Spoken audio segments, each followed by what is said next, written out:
একটা ভয়ঙ্কর হাদিস বলেছেন। এই হাদিসটা যতবার পড়ি থরথর করে আত্মাটা কাঁপে। কিয়ামতের দিন আল্লাহ তাআলা অনেক শহীদকে বলবেন, তুই জাহান্নামে যাবে। সে বলবে, আল্লাহ আমি জাহান্নামে যাব, আমি তো রক্ত দিয়েছি তোমার জন্য, লিইলাই কালিমাতিল্লাহ,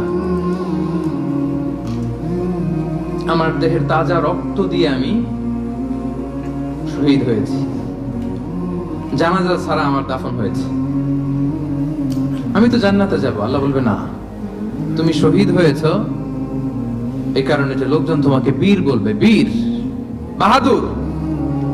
তো দুনিয়াতে তো তোমার বাহাদুর বলছে, তো তোমার বিশাল যোদ্ধা ছিল, বাহাদুর ছিল, এই খেতাব তো তুমি পেয়েছো, আমার কাছে কিচ্ছু নেই, জাহান্নামে যাও, গো টু দ্য হেলফায়ার।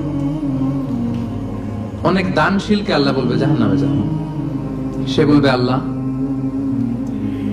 আমি জাহান্নামে যাব, আমি তো মসজিদ, মাদ্রাসা, এতিমখানা,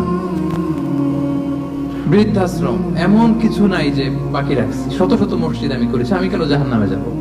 আল্লাহ বলবে, না, তুমি দান করেছিলে এই জন্য যে লোকজন তোমার দানশীল বলবে, দানবীর বলবে, আদেম তাই বলবে, ওইটা তো তোমাকে বলা হয়েছে, জাহান্নামে যাও, আমার কাছে কি চাও, go to the hell fire. সেদিন আল্লাহ তাআলা অনেক আলেমকে ডাকবেন, অনেক দাঈদেরকে ডাকবেন, অনেক দুআত ইলাল্লাহদের তিনি ডাকবেন।